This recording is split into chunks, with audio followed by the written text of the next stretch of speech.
Hi, thanks for joining me on the Everything and Anything and a Bit Gay podcast. I am starting a new class tonight. I started one yesterday as well. As you know, I interview a lot of psychics and mediums and people that do past life regression. And I have a few interviews coming up that you haven't heard yet. I had Angela Ford on, who talked about remote viewing, where she worked for the CIA back in the 80s. And I took her class also on remote viewing. I just find this podcast has just opened my eyes up to so many different things that I never thought about so much before. Like, I didn't even know what remote viewing was until I started this podcast. And I didn't know what channeling meant. So all these things are completely brand new to me over the past 2+ years since I've been doing my podcast. I do a lot of research to find people that I think are interesting, that are psychic mediums. There's a lot of fakes out there, so I really do my research to make sure that they're the real deal. They're not just trying to steal somebody's money to give a fake reading. And some of these psychic mediums actually charge a lot of money.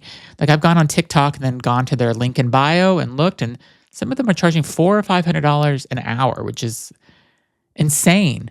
But I mean, if they're the real thing and they can connect with someone and give you answers that you're looking for, I mean, I think it's amazing if people can do it.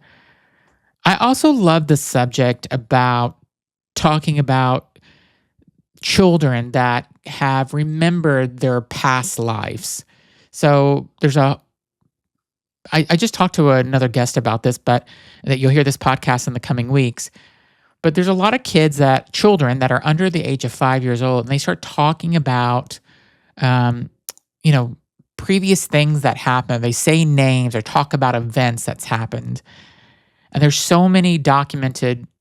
I think there's a documentary coming out about it. There's like some on YouTube that these kids that are under 5 years old have like memories from past lives, and then after the age of 5, it seems like they start to kind of go away.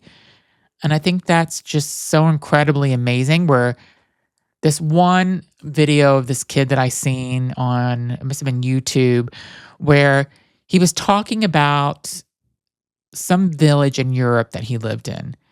And I don't know, there was a lot of evidence that he was bringing up about this village. And his parents actually went and looked to see where this village was. They ended up taking the kid there to this village where this child said that he grew up with and had family.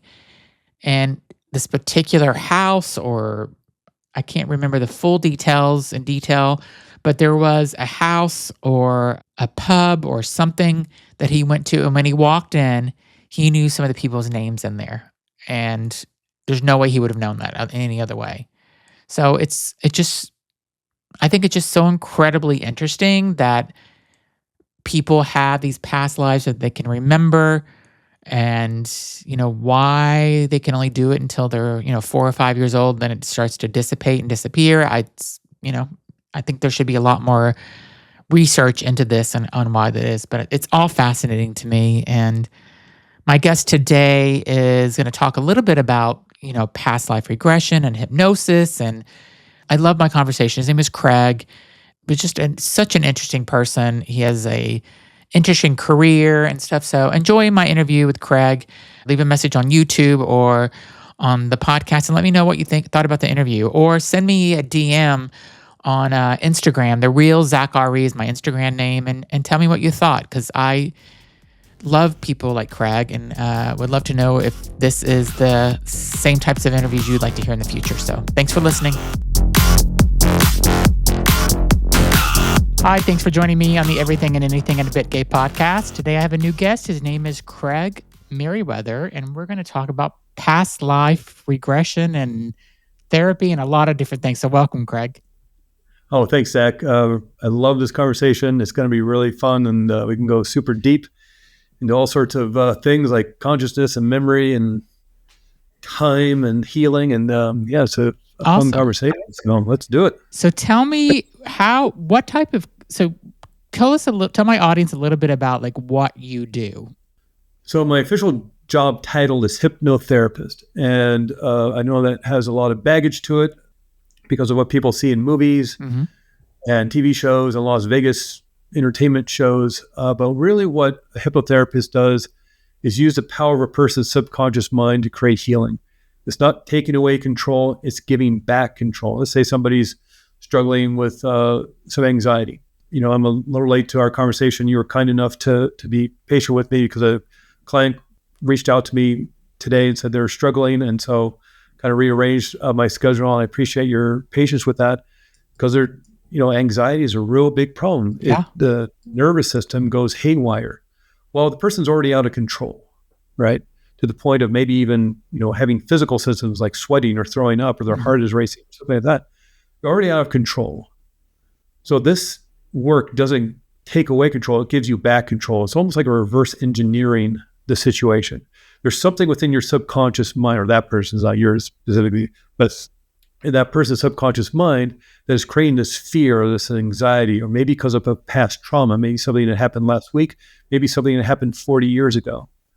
But the subconscious mind is holding on to some sort of hurt and pain. Hmm. And so in a sense, this person's already hypnotized. Some of them may be hypnotized to pick up a cigarette filled with cancerous chemicals and inhale it into their lungs. That's insane. Yeah. The person's out of control. And whether they need it for self-soothing or they did it as teenagers to look cool and be hip with their friends or whatever, that person has hypnotized themselves to literally create ill health within them.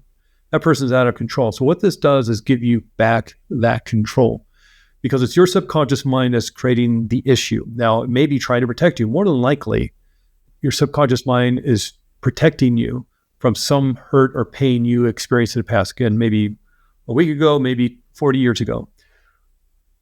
It wants you safe and protected. That doesn't necessarily mean happy and successful. Hmm. And so it's that protection, that survival that it's looking for. And it'll hold on like files in a filing cabinet of this old hurt and pain. Now, something is triggering something, again, whether it happened last month or back in high school or when you're a little kid, it'll trigger that file and you'll get the warning signals.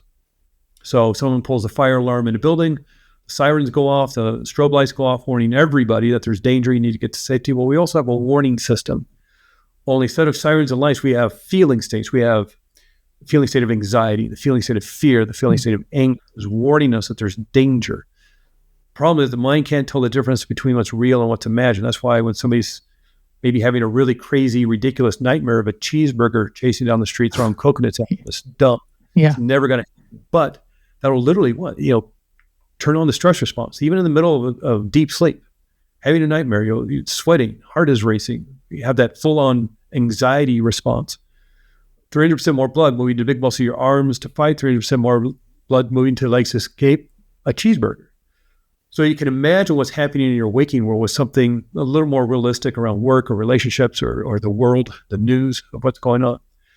So the subconscious mind will turn on that warning system, will turn on that protection device, that armoring of yourself with the anxiety, with the fight or flight, because it wants you safe. It wants you to survive. The problem, well, that's not a problem, but one of the aspects of being human is what you practice, you get better at. Hmm. Oh, yeah, we know that. If you ever had to take piano lessons or you're learning guitar, you're learning dance or martial arts or learning to walk as a kid and learning to ride a bicycle, well, you get better. You practice, you get better at. Or if you're practicing anxiety, or if you're practicing anger. So what hypnotherapy helps you do is by moving into more, even just a gentle, relaxed state of mind and body, getting into that daydream state of being bored back in high school math class or at that meeting at work yesterday. And you just start drifting off. You're at a party and somebody's going on about something you don't care about. Your mind starts thinking about the weekend and you got to get plans together and you're going on a vacation, you got to pack and you got that meeting to get the power. Your main mind drifts off to the future. Remember something in the past. That's the state of hypnosis. Yeah. Everybody can do it. Everybody does do it multiple times a day. That's the whole point of meditation is to bring yourself back to the present moment, right? Because everybody's mind's flittering away. Well, that's what we want. We want your mind to flitter away because that's the hypnosis trance state. You can do it multiple times a day in a crowded airport with your eyes open under fluorescent lights, and you can do it anywhere because that's just the state of being human. Yeah. All we do is take advantage of it. And we take advantage of that state of what you're already doing to create healing. And I'm not that I'm fixing anybody. Again, I'm not taking control of this. I'm helping you gain back your control. So I don't fix anybody. I don't, hypnotherapy in and of itself doesn't fix anybody. Mm-hmm. But it's techniques and these tools that help you fix yourself.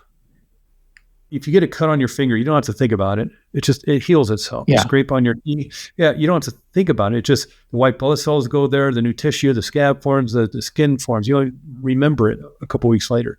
You don't have to think about digesting your lunch or beating your heart.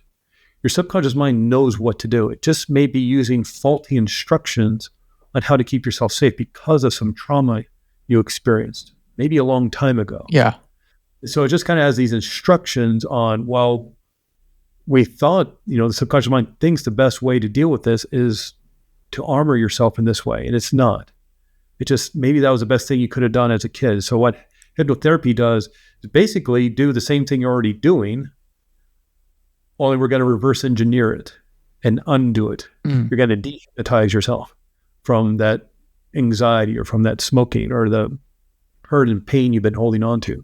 What's your typical client? Is it a person that has the anxiety or the person that's looking to stop smoking or lose weight or? I live in Flagstaff, Arizona, and what I've been working with people around the world for the last 5 years because of Zoom, what we're doing right now.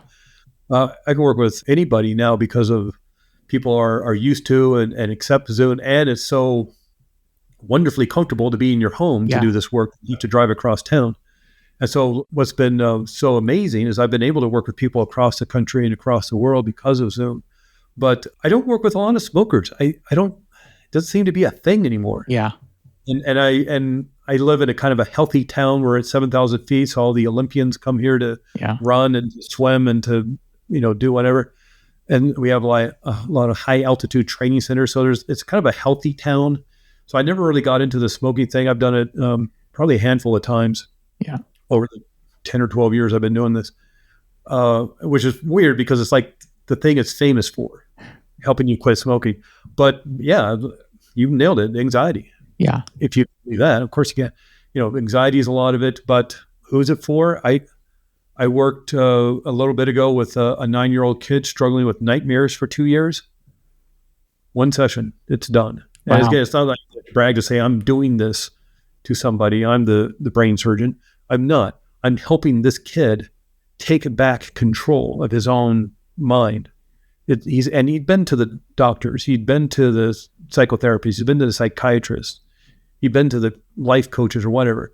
He'd been to everybody. My wife and I run a wellness clinic here in Flagstaff, and I do hypnotherapy out of it. But it's mainly massage and float tank and all these different things. And the mom was getting a massage from Christina, and was like, I don't know what to do. They have to sleep in bed with him. He has screamed every night for 2 years since he was 7 years old. And she said, I don't know. We've been to the doctors. He won't stop. It's wrecking our lives. Nobody's getting any sleep. And we're getting, angry with each other and we don't know what to do. And she was like, see Craig. And so, yeah. And that's the kind of interesting thing about hypnotherapy. We're always at the bottom of the list. We're the witch doctors, right? Yeah. So we're at the bottom of the list. It's like, there is no more hope. So let's try hypnotherapy. And, I talked to her a little bit over the phone, found out this kid was a Star Wars fan and specifically a Mandalorian fan, and started in the waiting room. I walked up to him, I started talking to him, and we started the process right there. Only when you're ready to do this healing work and get rid of this stuff today, get out of that chair and let's walk to my office. We get to the office, my door's closed. I want to make sure, because no harm, no foul. If you don't want to do this, it's your mom making you do this. But if you don't want to do this, if you don't want to heal this now, but if you do want to heal this now, open my office door and pick which seat you need to sit in. Allowing him to choose, allowing him to decide that he wants to do this. And then doing the visualizations of, hey, put Mandalorians around your bed, 4 corners, top, bottom. Yeah. Have Goku, the baby Yoda, put the big ball of energy protection around both of you. And now let's run those nightmares over and over again and see what happens now. Let him take back control of it. 45 minutes.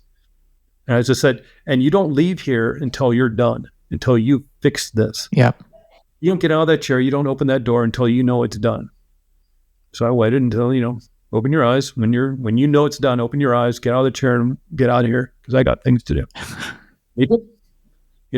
Never had a nightmare since. Wow.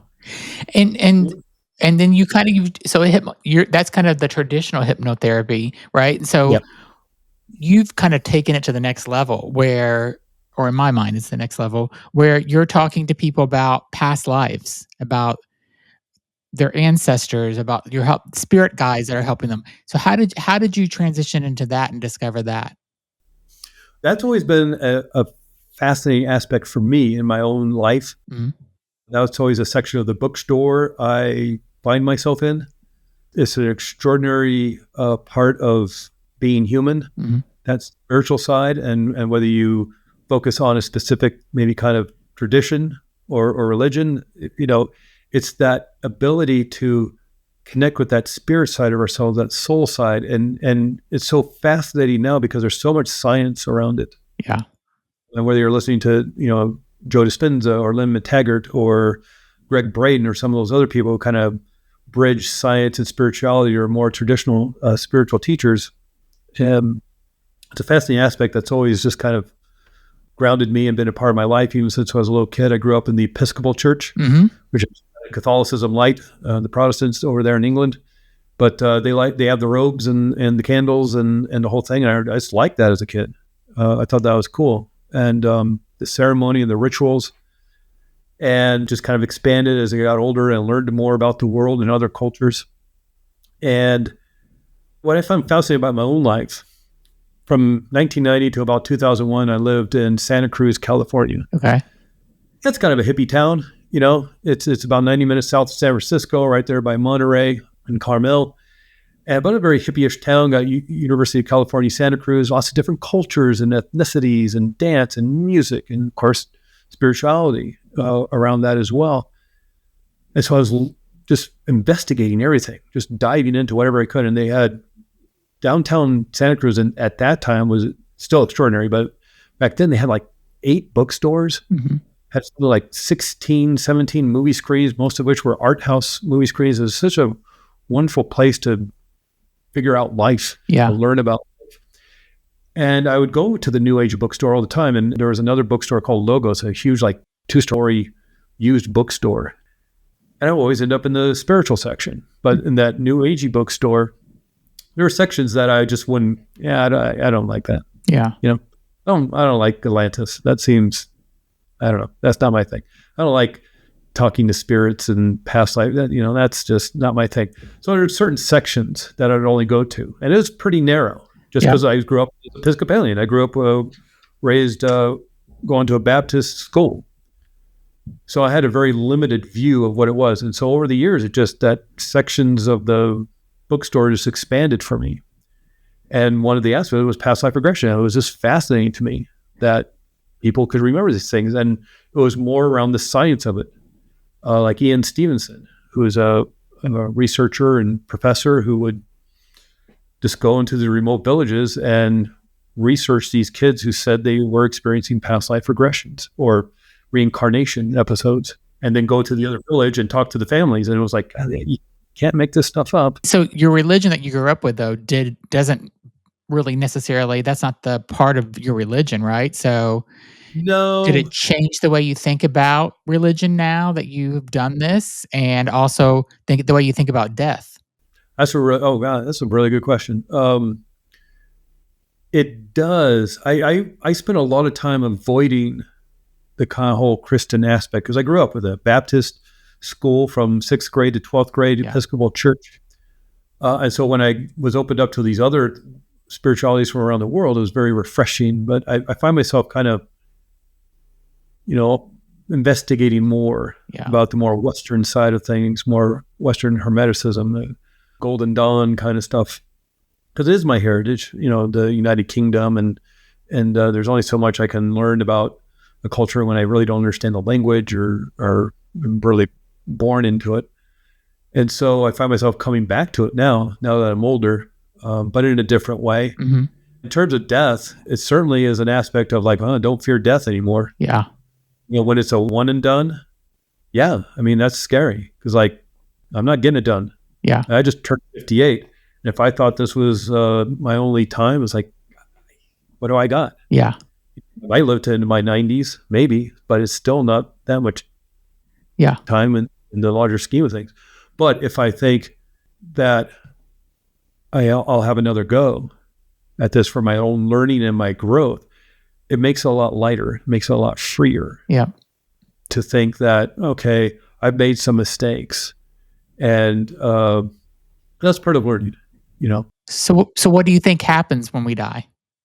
Well, I'm a big fan of Michael Newton and his work. And if anybody's interested, some incredible books are Journey of Souls and Destiny of Souls. I put some of this in my own book, Past Lives Guidebook, but kind of a core of my research that I did for my own book about the science and spirituality of past life regression was Michael Newton's work. And Michael Newton, he's passed away at this point. I think 2011 he passed away. He was a psychotherapist. And in 1969, he accidentally regressed somebody to spirit world. So that life between lives, as he called it, that Yeah. soul world. We're not humans, we're a soul in spirit world, however you want to say it. And he was getting his client he was working with, he thought, using hypnotherapy, he was going to get them back to childhood to do some resolution Yeah. around the issue. The guy went all the way back to being a spirit Wow. and in this soul world. And he was so intrigued by this, they said, I wonder if I could do it again. And so he started working with other people in the 70s, seeing if he could create some sort of protocol that would get people back to this state of being a soul. And he figured it out, working with hundreds and hundreds of people over the course of some years. And what he realized as he's getting people back there and asking them questions and they're having their experience, people are having similar experiences. Majority of people are having a very similar experience, even though they're different ages, different cultures, ethnicities, different economic groups. They're all having similar experiences, and they didn't know each other. You know, there's no internet. It's not like they could communicate with each other. And so he started writing it down. He started researching that, and he spent basically like 2 decades researching people's experience of soul world, asking different questions. And these are like 3-4 hour sessions with people. So they were getting in deep. And so that's his first book, Journey of Souls, came out in 1992. And it's the experience of these people. And so it kind of uses it person by person, like what people experience in the different places they go, meeting with their soul group, their soul family, their soul mates, their spirit guide, the council of elders, the spiritual library, all these different places that people seem to go, the healing place where they can create energetic or spiritual, even physical healing. And he spent another decade working with another thousands of people. And in 2002, 2001, somewhere, he released Destiny of Souls. It's like twice as big as the first book. And there's even more information about it. And again, it's not like he's channeling this information or he's guessing or he worked with 3 people and this is what they said. He worked with thousands of people over 3 decades and they're still doing the work. He started training people in how to do this work in the 2000s. He created the Michael Newton Institute. He passed away in 2011 as an old man, but the Institute is still creating new books and new research and they're continuing on with the work.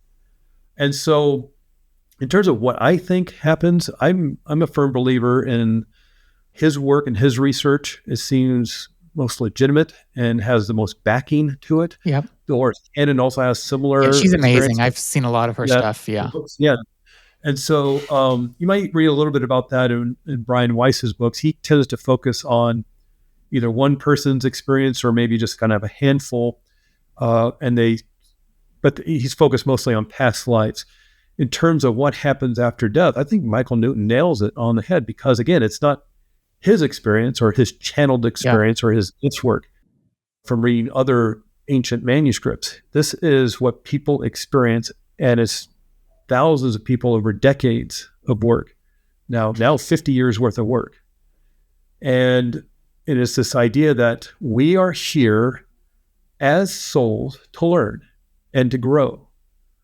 Sort of like we become these new souls, and that's a whole discussion in itself, how that all happens. let's say we become new souls, we create new souls. We are placed in a group, sort of like you're meeting all your friends in first grade. Mm-hmm. And in first grade, you meet all these people. And these are the people that are going to go with you, learn, grow, and develop as your friends and human beings, all the way to getting your master's degree in life, getting your PhD degree in life, the university, and everything. And so it's sort of like that with souls. We start off in first grade and we grow together.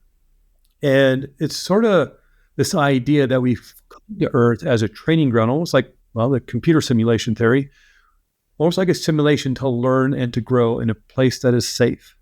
Sort of like a pilot needs to fly to London next week. He's never been to Heathrow Airport, so he's going to get on a flight simulator and practice where it's safe in his home office. What happens if there's turbulence over the Atlantic? What happens if it's raining, it's dark, whatever? Well, this is sort of what this Earth is to us as souls, and we're here to learn and to grow, and we bring with us our soulmates. Now, you may have one primary soulmate. You may have a soulmate that is more of your romantic partner throughout these lives, or maybe people switch up the parts. But it's sort of like having a theater troupe in your town, a community theater troupe. And there's 8 actors in this theater troupe. And they're going to pick 6 plays to do throughout 20, whatever years coming up for this next year. And they pick these 6 plays, and then they decide who's going to play what role. And then they go through that play and they learn and they grow, and the characters in that play learn and grow throughout this play. And then they move to the next play and they decide they're going to play different parts. They're going to switch it up. Yep. Wear different costumes and wear different hats, and they're going to play different roles. So in one role, maybe you and I are best friends. And now in this next role, we're going to be enemies. And in the next role, we'll be romantic partners. Yeah. And we'll wear, be different time periods, but we're there to learn and grow whatever part we're playing. Maybe we're there as supporting players. Maybe we're not the leads, or maybe everybody is the lead. It's a bit on some, there's all different ways that this can happen. But if you can understand that we are souls playing a role, and it can be hard to wrap your head around sometimes, because many of us have gone through great trauma and have gone through great terror and have created great fear and anxiety and stress in our lives because of how we grew up, because of the hurt and pain in the world right now of what's going on. And it's hard to think, like, why would I do that play? Yeah. And why would I use that role? And why would the person who played my friend in this last role now be my enemy in this role? It melts your brain. Yeah. To try to wrap your head around it. But if you can look at it from afar without the intensity of those emotions, from afar say, well, what if I'm here for learning and for growth? What if I'm here to heal something that happened to me in the last life that I'm carrying with me? It's not like, let's say I'm doing a play, and in a big dramatic move, I jump off the couch or something, I jump off the table, and I really sprained my ankle. Yeah. Now I'm hobbling around in that play with a sprained ankle for the rest of the run of that show. And then we decide we're going to do another play in the next month. Well, my ankle's not going to heal. So now in that next play, I got a messed up ankle. Yeah. Not because of that play, it's because of the play I did before. Yeah. But I with me, and that's not the greatest, analogy. Yeah, but it's like one life to the other, right? Like, well, maybe we're here to heal something that happened in a past life and we brought it with us. Maybe it's more of an emotional thing or a mindset issue. And if you look at like kind of Dolores Cannon, you think about what she's saying. She's talks about stuff off the planet Earth. Do you think that's accurate as well? I've worked with a couple of people who had not of Earth experiences, and it's wild. Yeah, it's crazy. Michael Newton talks about it. I think Brian Weiss even has a book about it, if I remember correctly. Maybe I'm thinking of somebody else. And it's really interesting because there's actually a term in the past life regression therapist community, and it's called the Atlantis syndrome. Yeah.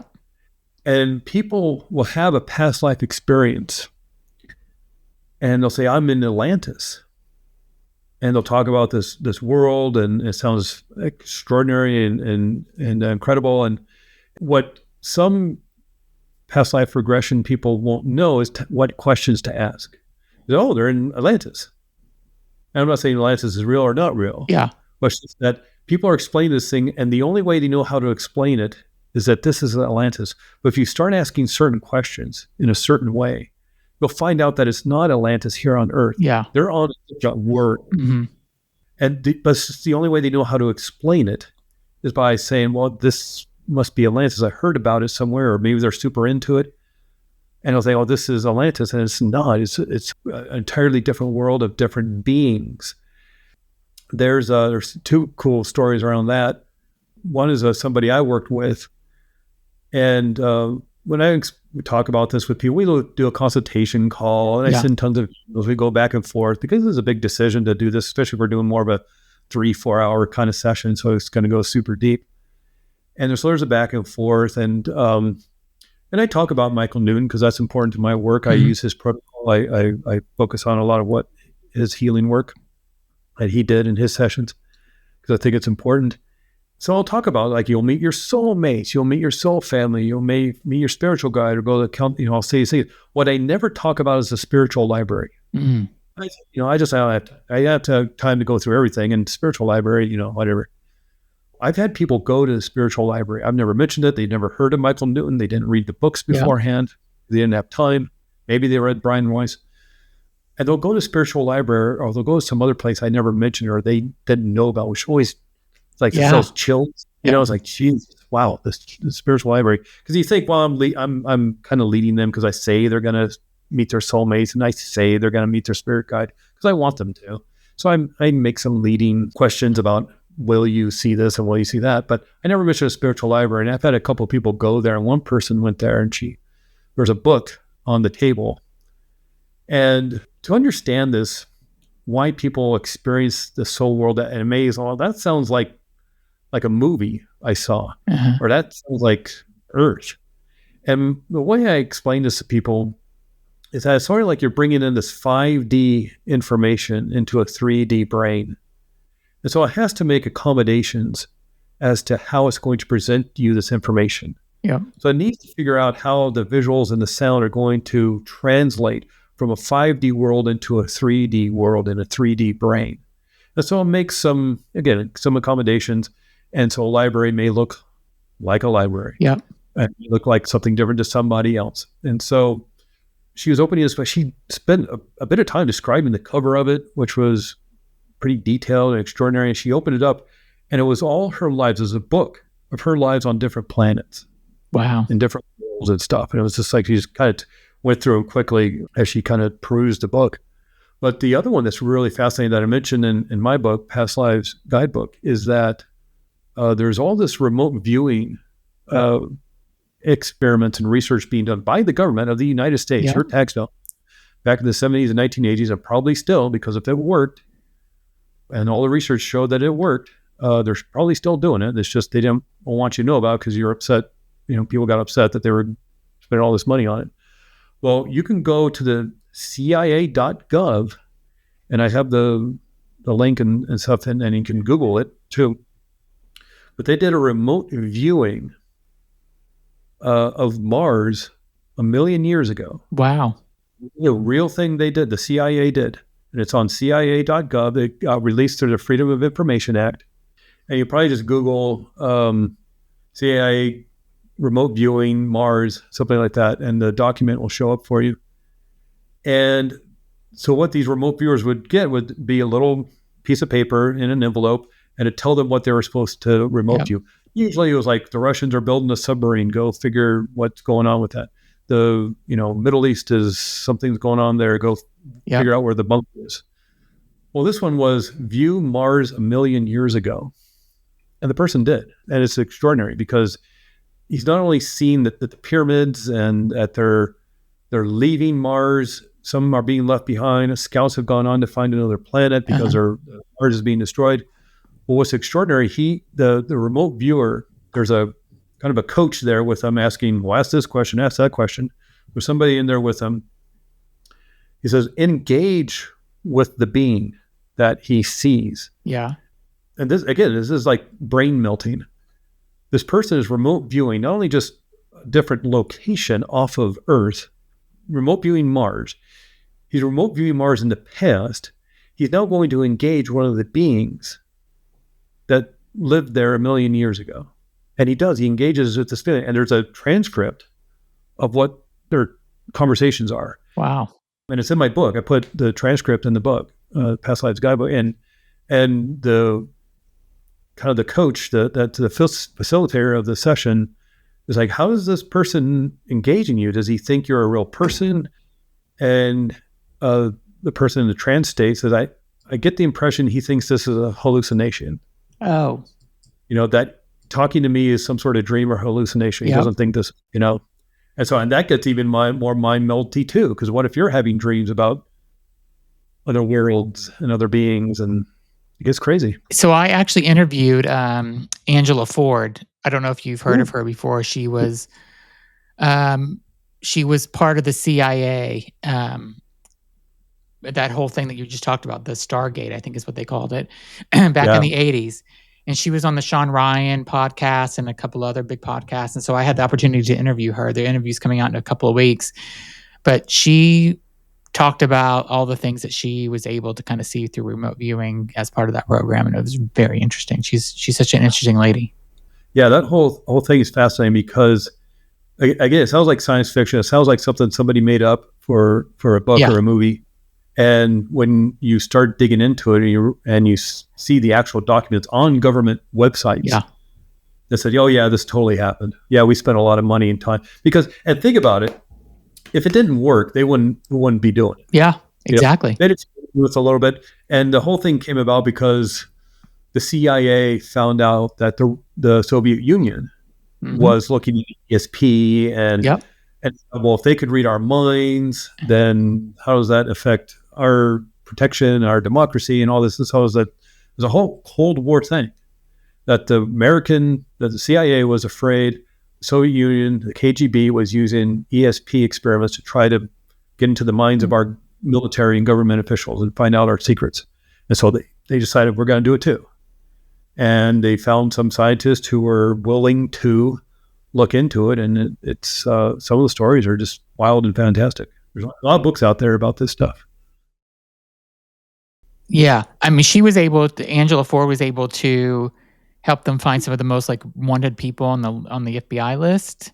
And she told them there's a guy that's in Wyoming, and it was a guy they were looking for, and he was part of the drug trade. He was doing something with drugs. And they're like, no, he'll be in Florida.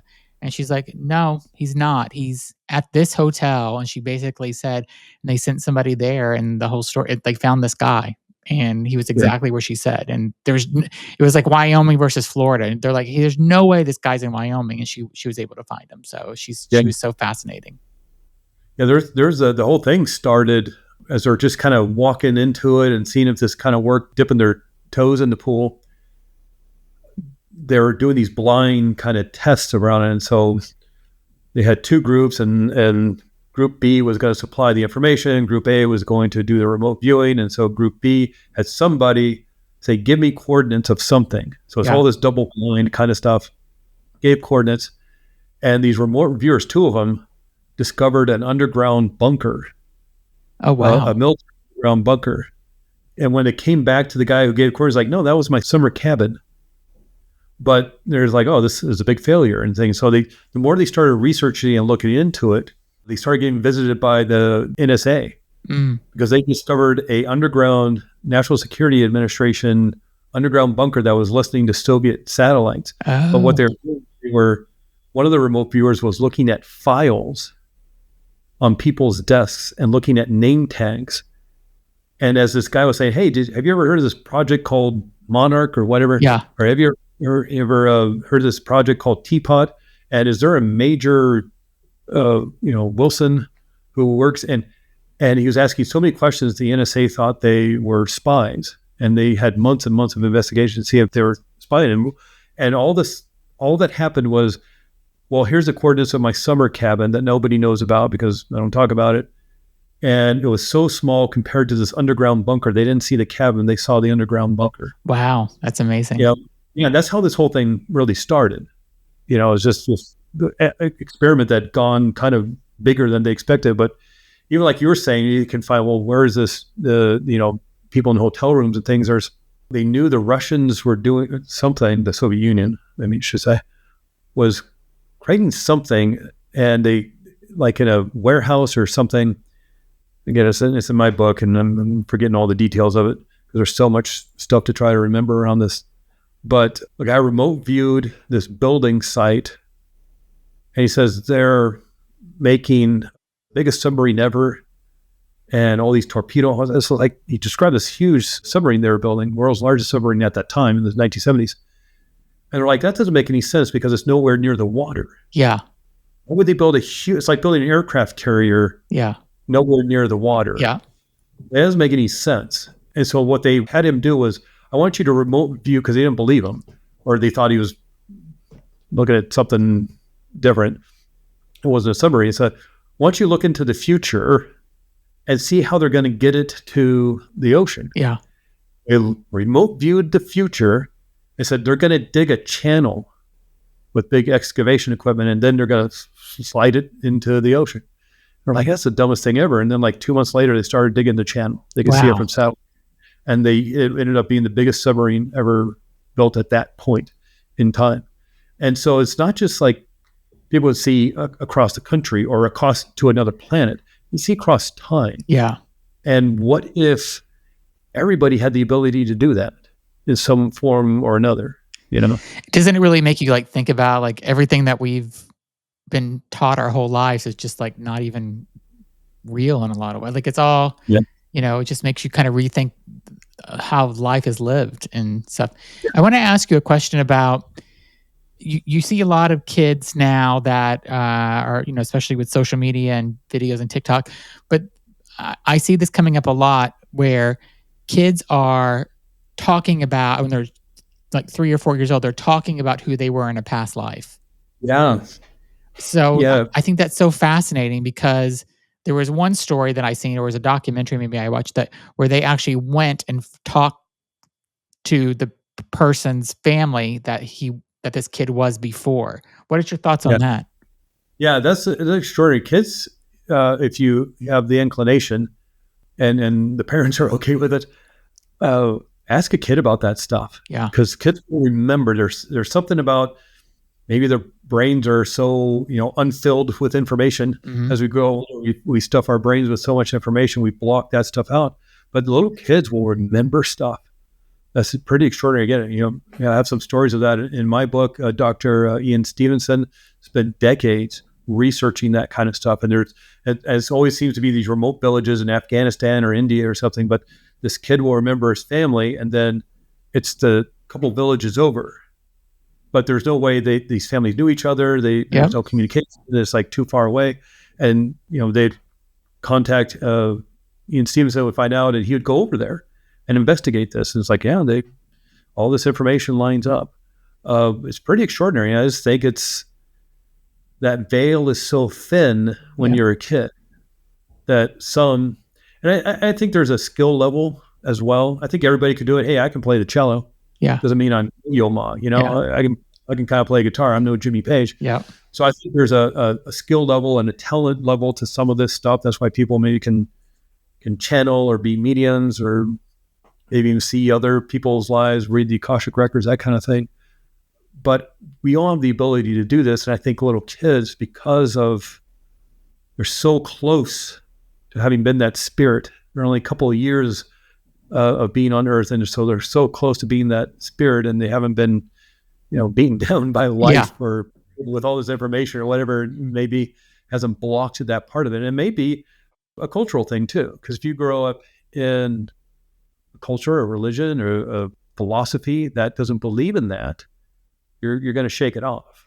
Do you think that the world overall, just because of information flows more freely now, and there's, internet now and social media, do you think people are more open to this than they were like back in the 70s or 80s, even before internet? Well, I think Dr. Brian Weiss's book really opened this up. And it's so wonderful that it was Brian Weiss, because of his resume of he's a medical doctor. Okay. He's a doctor. He's an MD, a medical degree from Yale, chemistry degree, a bachelor's degree of chemistry from Columbia, I believe, medical degree from Yale. He went into psychiatry, and lots of research papers, books he had written. And it was working as in the capacity of a psychiatrist with a patient with anxiety and extreme fear and all this stuff, that after about a year of working with this person, kind of accidentally regressed her into a past life. And that seemed to start fixing things. Wow. So I worked with her some more. And that's what that first book, Many Lives, Many Masters, that happened in 1980. The book didn't come out till 88, I believe. And so it wasn't like, he just like, I had this experience last week and I wrote a book about it. He spent some time, and what really kind of convinced him as a left brain analytical academic was that she was telling him information about his life that nobody should have known. Things about people who have passed, including his own child who had passed, I think when they were little, really little, like 1 or 2 years old or something. Things that nobody should know because there's no obituary. There's nothing in the newspapers. This is 1980. So that's how you can look it up on the internet. There's no obituary. So it's not like she was a weird stalker who just went to his home and looked through the newspapers for millions of years. She just had all this information about issues within his life that there's no way she could have known, on top of all the other things she was experiencing around her past lives that also proved to be true. And he wrote about it under great kind of distress of like, this isn't who I am. I'm an academic. I write things about, chemistry within the brain and psychology and things like this. And he wrote that book, Many Lives, Many Masters. And I think because of his resume, because of who he was, it was accepted a little more well than I think maybe somebody who's more just kind of brought up in the new agey world.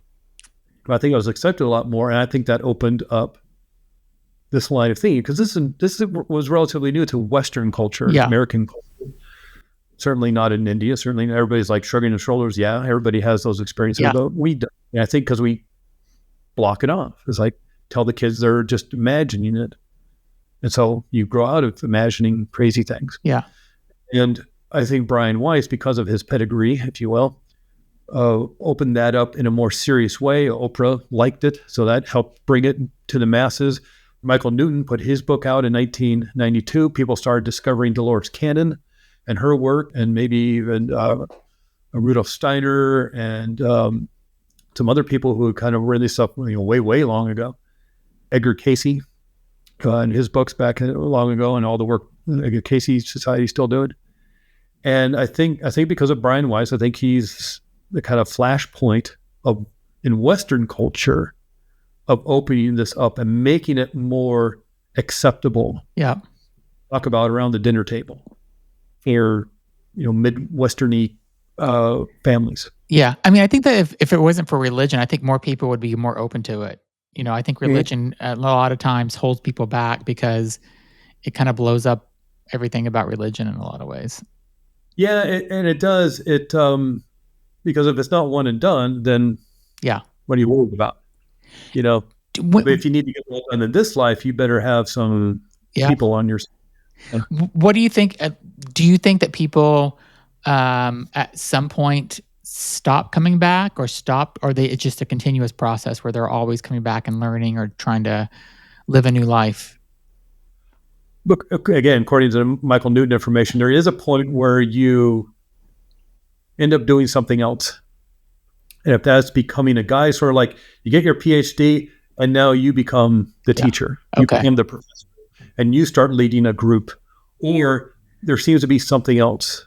And it seems to be unclear because these 3D brains of ours seem to not be able to access the information of what comes after that, as my interpretation of the Michael Newton information and some others. There is more to this. This is just sort of seeing like, here's how you go from first grade to PhD here on planet.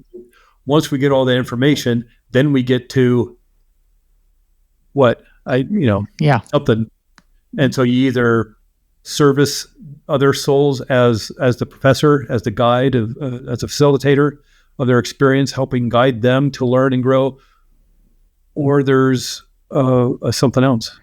Let me ask you, you have a book called, you have 2 books actually, but your latest book is called, Past Lives Guidebook. Tell me what kind of inspired you to kind of put all this together? Is it because of all the different stories that you've kind of encountered? Honestly, it was my own curiosity. I wrote this book for me.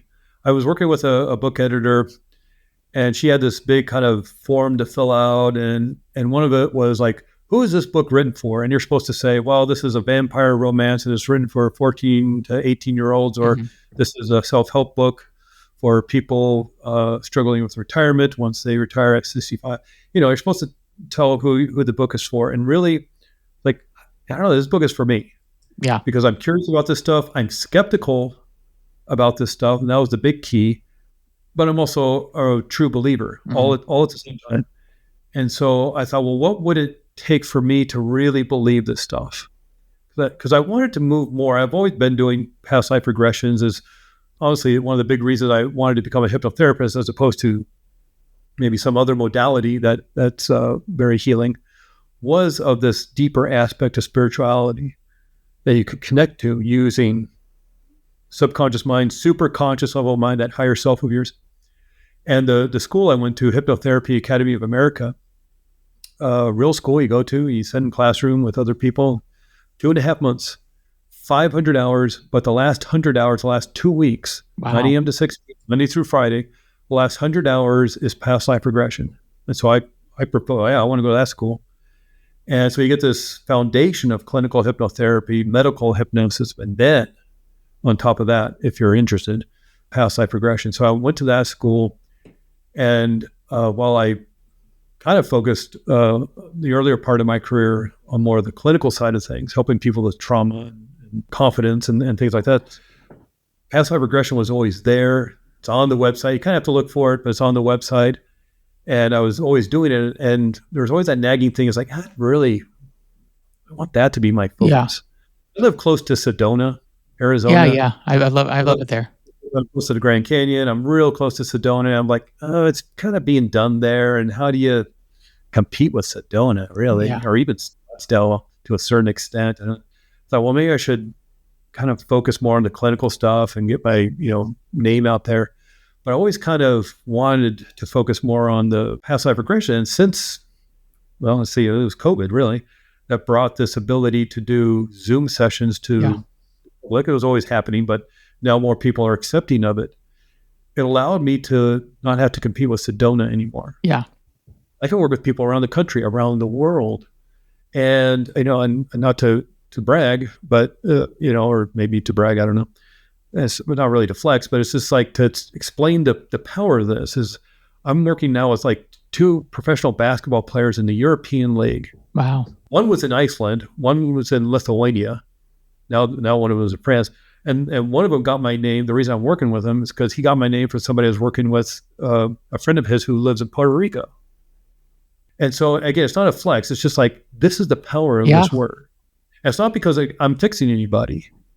And that's what's so great about it. I don't fix anybody. Hypnotherapy in of itself doesn't fix anybody. You fix yourself. Yeah. You have the experience of past life regression. I don't have to read you. I don't have to send you energy or anything like that. This isn't a massage. I'm facilitating your own healing work. I'm lifeguarding this thing. I'm keeping you safe and protected, and moving around blocks and walls if those happen to show up, and making sure the healing gets done. Because sometimes you just want to stay in this beautiful spot of soul world, Yeah. of the garden awesomeness. It's like, okay, we need to move on to the things you wrote down you wanted to look at and you wanted to heal. Or no, I just want to stay in this with my soulmate in this past romantic thing by the Yeah. waterfall. And I know, but we need to move on to the next important event in that life. And so that's what's helpful by having a facilitator and a guide. And what's beautiful about it is with Zoom and all these other kind of technologies, you can work with somebody around the country, around the world in a different time zone. And so that opened up, well, maybe I can focus a little bit stronger on past life regression. So I created sacredmysteryhypnotherapy.com. And to kind of help promote it, I wrote the book. Yeah. But I wrote a book that I wanted to read. Yeah. I don't write sort of Brian Weiss kind of, here's somebody's experience. Those are fun and can be helpful. Certainly, I don't have 4 decades and thousands of people's Yeah. experiences to write a book like Michael Newton. Um, so I wanted to do the research. Well, could this be explained through science, through history, through spiritual traditions throughout the world, through biology?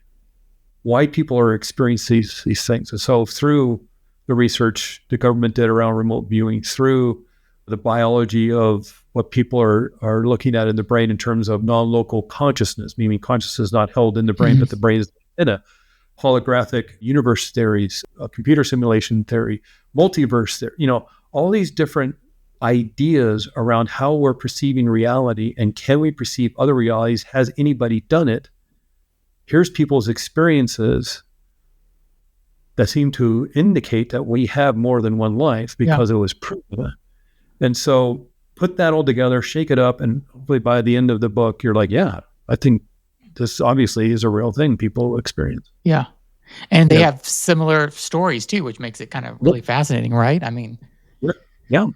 Yeah. Like I say, it gets kind of, the hair gets raises on the back of your yeah. neck when people, I seem to be in some sort of spiritual library, or I seem to be in, Yeah. they're like, oh, I never mentioned that. They had never heard of it Yeah.